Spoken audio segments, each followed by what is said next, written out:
Hey guys, welcome back to the channel. My name is Christina. I am a herbalist, naturopath, life coach, carnivore, and a mum of many. So if you've been watching my videos, you might have noticed that there is some noise in my background, or sometimes I'm sitting in a car because we are a traveling family. So I have 7 children. We are traveling Australia. Currently we're staying in a house, which is kind of, nice and comfortable. The background noise is that I have children who are playing around in the background. I do the best I can to kind of like try and avoid some of that sound, but inevitably I cannot. And so I wanted to come today and share that I am currently on I've hit my 8-month mark. So what is it, 242 days I have been carnivore for. And so it's the 19th of March at recording, which is essentially the 19th was the day that I started in April. Brain, June, July. What's July? So I've been doing this for 8 months now. I've been recording along the way. Essentially that's what this little book is that I have. This is my tracking journal. For those of you who are interested, I'm in the middle of making a tracking journal, so there will be something out for you that you can purchase and actually just start putting your stuff into. But for now, I started my tracking in this little book that I brought. Now, it's one of the things that I recommend for people who are starting out on carnivore or any type of healing journey. So if they're starting out on GAPS, if they're starting out on carnivore, they're starting out on something else along those lines, then what I really recommend is go buy a book that feels really nice, like the paper is really nice, and get a pen that feels really nice so that you can use it to write in, and so that it feels like, yay, I get to use and I am a little bit of a stationery geek. I really enjoy nice pens and nice paper, and so I recommend go get those so that you can actually start writing down and tracking how you're actually going along the journey. Now, for some people, they choose to track in multiple different ways. They only want to measure once a week or once a month. For others, they want to do it more frequently. Now, there is no right or wrong in the sense that it is all dependent on you. So for example, statistically, we know when we've done some statistical research on this, that those who track their weight daily are more likely to actually lose weight and keep it off long term than those who don't. Now, the premise behind that is that you see what's actually happening on the scales on a really regular basis, so you can maneuver and shift and change your behavior based on what you're actually seeing in the scales. But for some people, they have had a lifelong sort of abuse of their body with dieting, and the scales give them a emotional roller coaster. So the key thing for the scales actually working for you is to let go of the my weight is attached to my value as a person mindset, to let go of that and go, this is just giving me back feedback and information. So for example, I've just started some weight training because I want to increase how much my muscles can actually chew through my excess glucose, as well as, part of my goals, like on my goal, on my vision board that I did a couple of years ago, was that I wanted to be strong. I wanted to be able to do a handstand or a cartwheel. And in order to be able to do that, I need to lose weight, but also grow muscle so that I'm strong enough to hold my own body weight upside down, essentially. And so I've added some weights to my actual protocol. And one of those things is these little leg weights. These are awesome, by the way. I'm actually going to get the next size up. My beautiful husband here has just brought me a cup of tea while I'm talking to you. These ones, I think, what are they? I just got them from Kmart. So they are 1 kilo each. There was the next one up, I think they also had, I think they had a 2 kilo one as well, and they might have had one in between. And they did have some hand ones. So I have got the ankle ones. Now I actually want to get the 2 kilo ones now, and sort of alternate between using them, as well as getting some of the hand ones too. Now, the reason that I'm doing that is multiple. One of which is that as we lose weight, so I've lost, for those who are following along at home, I've lost 39 kilos so far. So my skeleton is used to carrying around 39 kilos. And so as that weight goes down, what happens is my osteoblasts, which are the cells inside of the bone that trigger the bones to continue to grow stronger and create more, my osteoblasts aren't getting that trigger as much because there's less weight on my actual frame. Now, ideally, as I actually lose weight, I move more, so that can kind of sometimes balance it out. However, it doesn't completely balance it out if my life is fairly similar and fairly the same. And so one of the ways that I can help that happen so that I can keep strong bones is to add some weights back to my body sporadically. Like, not necessarily, I don't need to wear these all day, but for an hour or two a day, I just go about my day wearing those so that I'm bringing some weight back onto my body and helping to trigger those osteoblasts to make sure that my bones stay strong, which is an important factor as we actually age. And again, for me, I had with my last pregnancy, which is about 10 years ago now, I had to have a hysterectomy in order to save my life. And so I still have my ovaries, but generally speaking, what we see is that about 5 years, around that 5-year mark after having a hysterectomy, even if you do still have your ovaries, that the blood flow towards those ovaries is dramatically reduced, which then creates some hormonal displacement where the hormones don't work as regularly as they might have done previous to that. And because of that scenario, that then makes me more prone to some of the stuff that happens for women when they go through menopause. Now, I haven't quite reached the age of menopause yet, but some of that starts to happen just because I've had this trauma to my body that's reduced the blood flow to my ovaries, and therefore my ovaries won't produce or make the hormones as nicely, neatly, and as regularly as they previously did. Which means that for women who are going through menopause or have been through menopause, you're more at risk of decreased bone density. And so we can counterbalance that decretion in bone density by using some weights. And weights are a really good way for women to actually make sure that their bones are strong, that they prevent some of those falls as we get older. There's a whole heap of other ways too, like, I am currently sitting on the floor. Unfortunately, we have gotten so used to furniture in houses that we don't fully engage our full range of movement because we don't sit on the floor anymore. We sit on chairs, and the chair takes up our space. So it, holds our back, it holds our weight, it does all of those things. So we lose some of our muscle mass by doing that, and we lose some of our flexibility by doing that as well. So I'm not saying you have to get rid of all of your furniture. I kind of like the idea of not actually having a lot of furniture and having a place that's got like nice cushions and stuff to sit on. But what we should be doing, even if we're not getting rid of our furniture, is to just bring some conscious awareness to get up and down off of the floor on a really regular basis. So even if it's just like once a day, I'm going to sit on the floor and I'm going to stretch my legs, and then I'm going to get myself up off the floor, you're engaging a whole range of core muscle groups, which are important as we start to age. Unfortunately, I had a client that was sharing her great-grandmother fell over outside. She was 98, so she's done well, but she was 98 and she fell over outside, and she couldn't get herself up.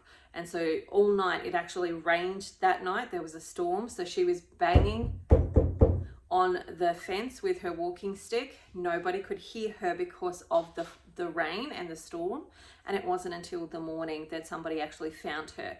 And at that point, she'd had a whole night on the ground with rain on her, and was injured and couldn't get herself up. So it's really important that as we age, that we look after those things, because those falls are generally the things that will take out a lot of older people. So, when you get into your 70s, 80s, 90s, that's generally when bone density has dramatically increased. If you've not been conscious to make sure you're eating, things that are going to enrich that, like sardines, for example, vitamin D, calcium-rich foods, and done some activities that are going to help with your bone density. And so it's important for me that I want to age in a way that's going to be I'm still going to be functional and moving and being able to interact in my life as I get older, which is part of the reason I'm using the weights. The other part of the reason that I'm using the weights is that I really want to help my body chew through that excess glycogen and glucose that's on my body. And to do that, my muscles need to burn it. And as my muscles burn it, not cardio, but with muscle, like with weight bearing activities, or by using some HIIT training, which is high intensity training, that then actually stimulates those muscles burning through that excess glycogen a little bit quicker as well, which is going to help me with my weight loss. Okay, so let's get to my results 8 months in. First of all, I want to say feeling amazing still. Definitely not going, oh, I think I should stop now. No, I'm super keen actually to get to my first birthday with Carnivore. That's something I'm super keen to do. Now, this month saw me hit my lowest all-time weight, in the sense of my lowest weight that I've measured as an adult. Now, I say that because I'm sure at some point I weighed less, but I don't have a recorded weight for that. I don't have a memory for what that might have actually been. So I'm going based on things like my Fitness Pal, where I have previously lost weight and I've put the scores in there. So I have hit that now, and that's super exciting.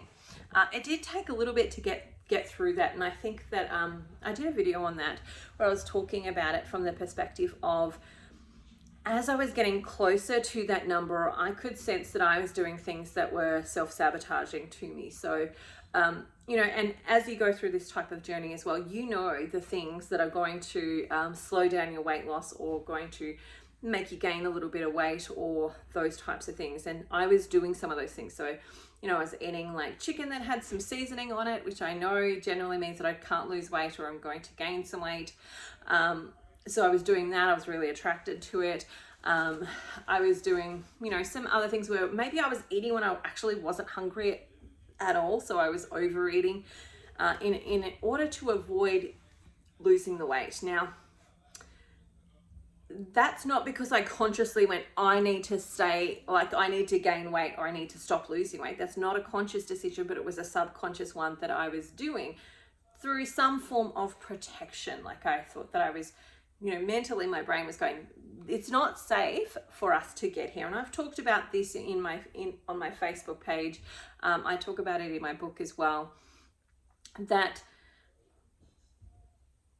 our mental mindset, what's happening in our brain, is a massive part of being able to lose weight or to do anything in our lives that we want to do that's going to require some change in our behavior in order to be able to do it. And so we've got to connect in with what's actually happening in our mind. And I know for me, one of the things that happened, you know, one of my previous blocks has been the word health.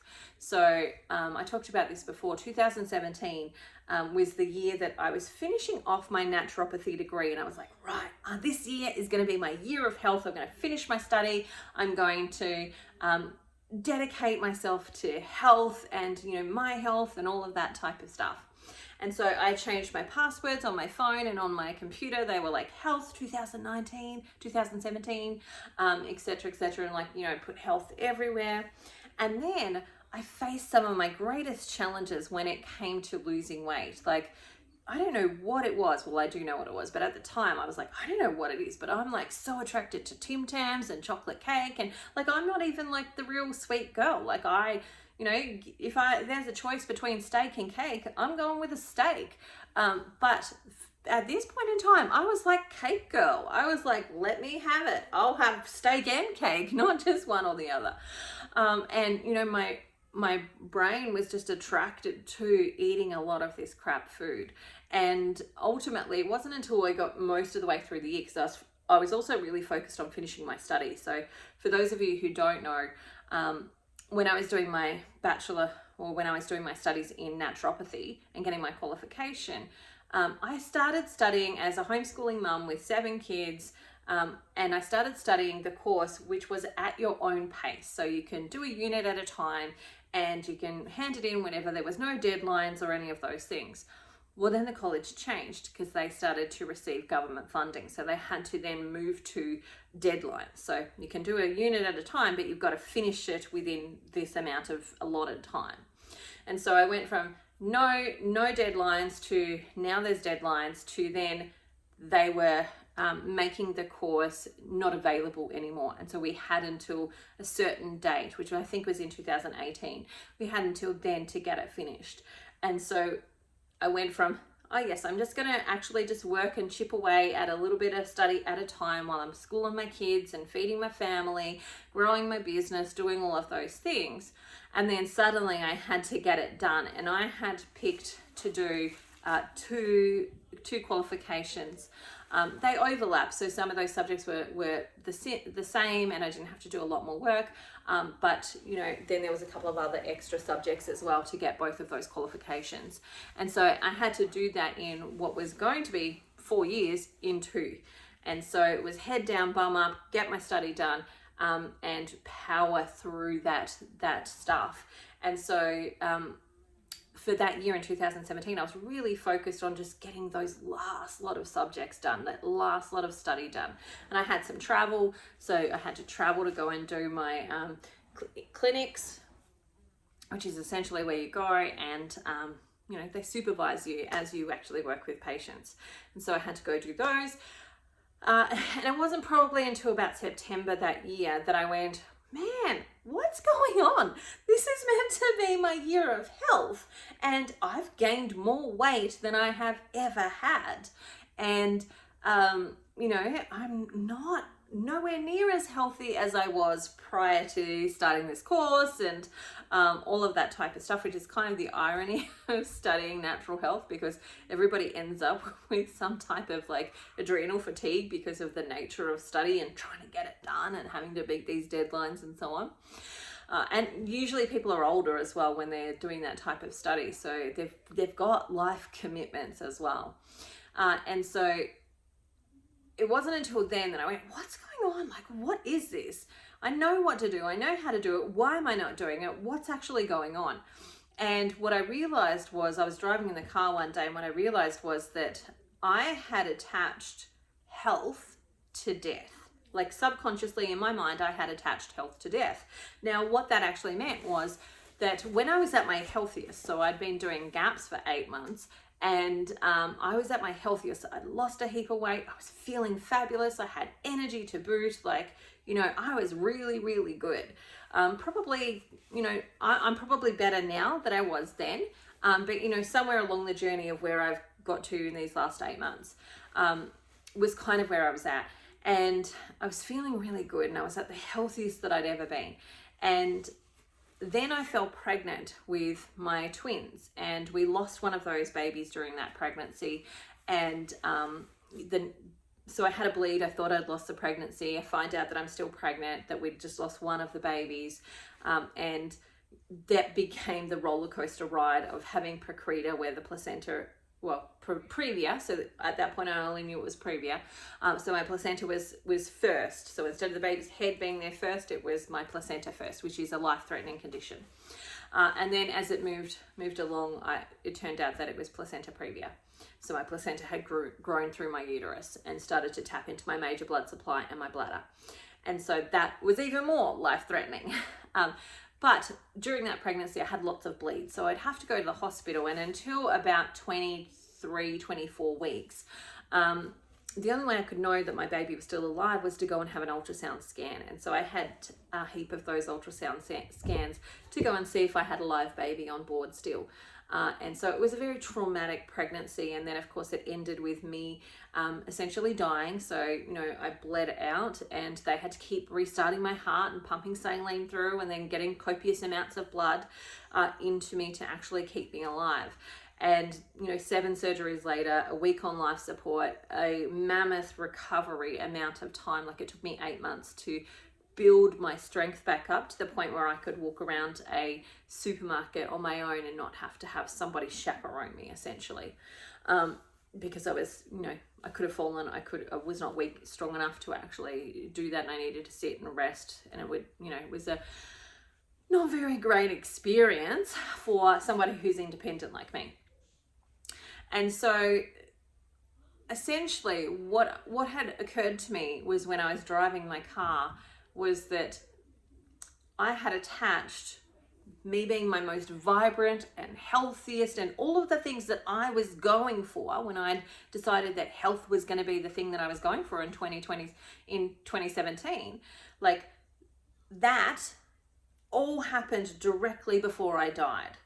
And so my brain had attached health equals death. And I hadn't realized that. And that is why my body was completely sabotaging, and my brain was completely sabotaging trying to get there, trying to get to the place of health, because health equaled death. Health meant death. And it was a wrong wiring. And I totally, logically it might not make sense to us, but for me, in that moment, I went, oh my gosh, I understand. I get it. I understand that what's actually happening for you is you think we're moving towards death when I think we're moving towards life. And so I need to, break down this wound and actually heal some of those wounded parts of myself. And I need to maybe use different words and different analogies and different language to help me bypass some of that subconscious patterning that I had created in that space. And so the same was happening for me when I was getting towards my lowest recorded weight. As I was starting to move towards my lowest recorded weight, I was doing some of that sabotaging patterns. Now, I didn't do it by going and eating cake and Tim Tams. I was doing it by eating things like chicken wings that had seasoning and stuff on it that I, knew would slow down my progress and would challenge me. Like, I can eat chicken wings and chicken drumsticks with salt and butter, no problems. But if I have some seasoning on them, or, we buy them out, that's when there's a problem for me. And so I knew those things, and I was finding myself doing them or seeking them, or doing other things that would overeating, eating more than I actually needed to. I was full, I was satisfied, or eating when I wasn't actually hungry. I was finding myself doing those things. And so I had to get to that place of asking, what's this about? Like, what's going on here? And the thing that kept coming up to me was feeling safe within my own body. And I had to tap into that. And there's a whole heap of stuff. I won't go into it because it'll take me a long time to kind of share all the moving parts. If you're in my Carnivore support group, that's where I share all of that type of stuff with those people that are in the support group that are going through the same thing, so that I can lead by example.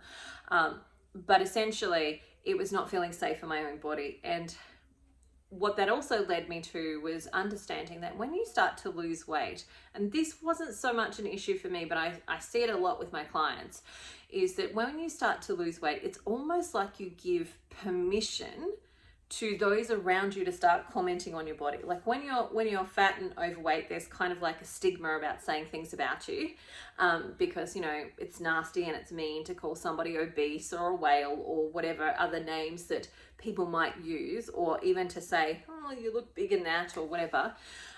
There's a little bit of stigma around that. Yet when it comes to losing weight, people don't feel that stigma as much. And so they feel like they're encouraging you and they're cheering you on, which is exactly what they are trying to do, is encourage you and cheer you on. Sometimes it comes with a little bit of jealousy. Sometimes it comes with some nah, you're going to kill yourself type of thing, like whatever.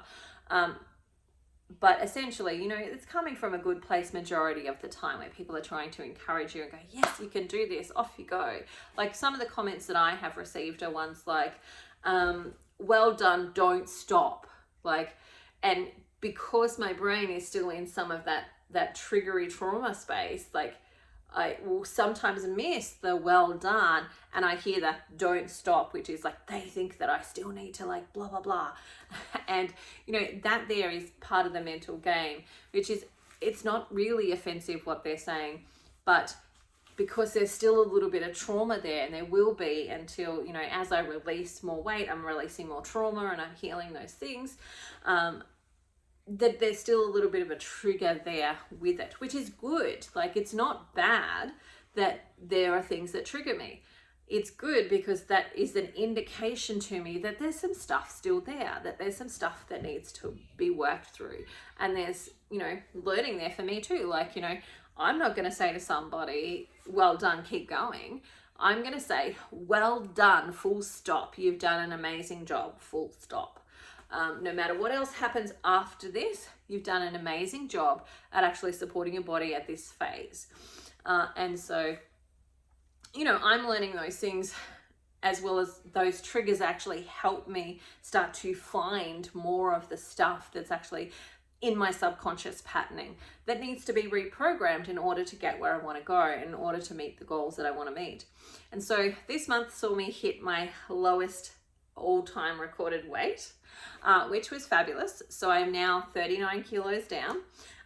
This month also saw me lose a couple of extra centimeters off of my waist, which is great. It also saw me going and buying a dress for a wedding that I'm going to. So I have a wedding to go to in April, and you know, buying dresses has been a bit of like a not so fun experience. And if you're somebody who's a plus size, you would get that too. So it's not been a fun experience, but this time, and look, I never go into op shops and actually expect that there's going to be anything there for me. Like, I have learned from the last, you know, decade of my life that, you know, op shops are just not the friends of people who are plus size, because it's really hard to find stuff that actually will fit. And if it does, it's probably like a granny size. Like, there's very little that is like, you know, young and appealing and pretty and those types of things in those sizes. So I like, my best friend loves op shopping, and I have hated it because it's just been not a fun experience for me, because I'm most likely not going to find anything. And if I do, it's probably going to be grandma versus how I actually feel about myself, which is not in my 80s. I feel like young and vibrant. And so there's not usually much there. But this particular day, I was looking for my girls, because I was like, we're going to a wedding. We could, you know, this particular op shop has like got really good, cheap, like beautiful dresses. And they're really well priced, which means that you could all get really nice dresses, and I'll just wear whatever. And so I went and wasn't expecting at all to find anything for me. And then I just looked at this dress and I was like, oh, that's really pretty. It looks like it, and I picked it up and I was like, oh no, that won't fit my girls. It looks like it'll be a bit big. And then hang on, this might actually fit me. And so I was like, am I game enough to try it on? So I did. I went and tried it on. My husband tried to help me zip it up, and he couldn't get it zipped up. And I was like, oh, it's so close. I can tell that this is so close to actually fitting. And so I just went and bought it anyway. I went, you know what? I might lose enough to fit into this properly before the wedding anyway, so I'll just buy it anyway. And if I didn't, all I've lost was $5. That's how much this beautiful dress cost me, was $5. And so I bought it, and then I got home and I'm just like, it was stuck in my mind. I was like, I'm sure that would fit. If some, like, you know, I love my husband. There are some things that he's not so fabulous at, and doing zips up on dresses is not necessarily one of them. And so I was like, I'm sure I could get this zipped up. So I got my girls to kind of help me zip it up, and they couldn't quite. And then I took it off and I went, there's a part of this dress where it gets stuck, and it's where the bodice joins to the actual skirt, where the seam is, it got stuck. So I went, what if I just zip it up above that and try and put it on? And I did, and then it zipped completely up. So it was the zip, not actually me not fitting into the dress. But I got this beautiful dress, which, you know, kind of makes me feel like a princess, feels really special that I get to wear something so beautiful, and it was super cheap. And so there's new experiences that are happening over here in this space. So I'm super happy with my results for the month. I do want to amplify them and increase them. So I'm going to be playing a little bit with metabolically changing and shifting, as well as, so I might do a little bit of fat fasting. I might do some sardine fasts. I might do a couple of other things to actually just shake up my metabolic system. But I am also including weights, and I am very sore today, by the way. My arm muscles are really sore. So one of the things that I have learned over my journey is that when you exercise, the next day you're going to feel sore, but on the day that you're doing it, you don't feel like you don't get the soreness on the day you're doing it. So with that in mind, all day yesterday, every time I thought about it, I picked up my dumbbells, which are 6 kilos each, did some over the head, did some bicep curls, did all sorts of different things, wore wore these, did lots of squatting and all sorts of stuff. So today, the toilet is not my friend, and lifting anything heavy is not necessarily my friend either, but I feel good for having done it, and that is a part of my goal too, is that I actually want to be strong, not just lose weight, and so yeah, that's what's happening for me. Blood sugar wise, so for those of you who are following along because of you might have diabetes, blood sugar wise, it's pretty stable. I'm dancing between the lower 6s and the upper 5s, and you know, sometimes I'm dropping a little bit lower than that. My expectation is that by end of April I'll be well and truly solidly in the 5s, and blood glucose will be normal. So after eating is always fine. I never have a problem with after eating. It's just my fasting one, which ultimately, if you've got a problem with fasting blood glucose and not your after meal ones, then it has to do with what's happening in your liver, which is again part of the reason that I'm doing the weights, is to just help my body chew through the excess glycogen and the excess fat that's around my liver, and to shift that and move that a little bit more quickly so that I can move a little bit more weight a little bit more quickly as well. So that's where I'm at for this month. 2 kilos down, about 2 kilos down actually, but also 2 centimeters off of my waist. Everything else has kind of stayed pretty much the same. But also remember I took my measurements today.